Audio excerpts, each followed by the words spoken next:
We've been waiting for somebody in the media to take the Hunter Biden story seriously, and yesterday, CNN's John King did exactly that, kind of stunned the entire network and everybody that he was on with. Let's take a listen. The former vice president, Dan, went on to say he hopes this is not about either family, the Trump family or the Biden family, but it's about the two candidates and their policies. But Hunter Biden, in many ways, is a weakness for the former vice president because of his work. He was I'll call it out, he's a swamp creature, like many people, trading in his family name to make money around the world. But the way the president handled that, did he, as Dana notes, actually give the vice president a way to come at that from a different perspective? There you go. Called him a swamp creature, Krystal. I mean, it's just so funny. All they had to do was that from the beginning. Instead, they're like, oh, poor Hunter. He's like a baby. He just didn't know what he was doing. It's ludicrous the way that they have handled this story. And I want to highlight again, I mean, Biden outright lied several times about Hunter. He said it is not true over and over again that Hunter became filthy rich while his dad was vice president. That is true. And actually, it wasn't just while his dad was VP. It was while he was a U.S. senator.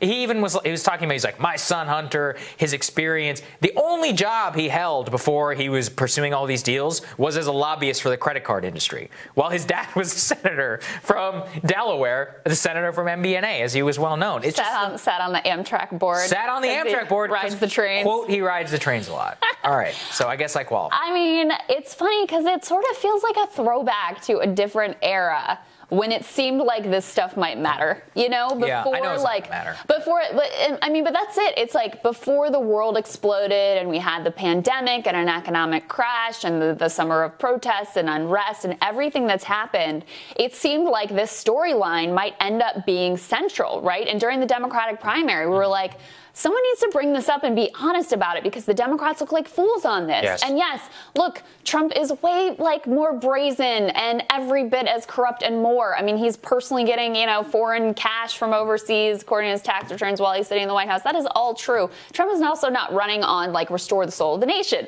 So it is more of a problematic story for Biden because he is affirmatively running on his values and his morals. But I do actually think number one, watching the way that Trump tried to go after Joe on this in the debate, he really did bungle it by making it about addiction because that gave Joe a chance to take the moral high ground on a story where he, otherwise there really is no moral high ground to grab. So that's number one. Number two, it was also just sort of thrown at him that without any context that I'm not sure that any of it really landed.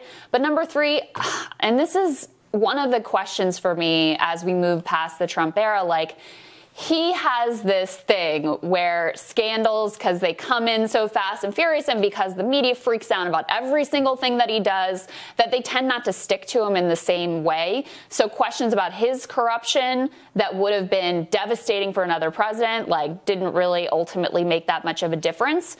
So as I watched the way that this particular question about Hunter Biden cashing in on Joe Biden's on the Biden name, which he essentially admitted to, the way that this doesn't land with voters, it makes me wonder if, and this is sad to me, that people have just been sort of broken by the amount of scandal, that the bar of scandal, what they can muster outrage about, what they think that they have a right to care about has been sort of diminished and changed and misshapen by this era. Everybody's sort of broken by it, I absolutely think that's right. I think it would have mattered if, before COVID, I think it could have been a real thing. There would have been some litigation or at least some discussion of it in the primary. But the press has just decided it doesn't exist, except for John King. And unless, look, they'd have to actually bring some scrutiny to it. And like you said, look, the truth is most voters don't care about this stuff, at least right now. Right. They would have, and I still think it would have been They a did very with big Hillary. thing. Last time around, they cared about that appearance of corruption and some of the shady dealings. And look, she and Bill wanted to cash in on the public service and wanted to be part of this globally. This was their fondest wish, why they created the whole foundation and all of that.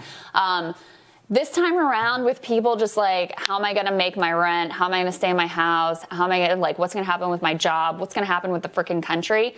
I just don't think that they care that much. I think that's right. All right, we're going to have more Rising for you after this.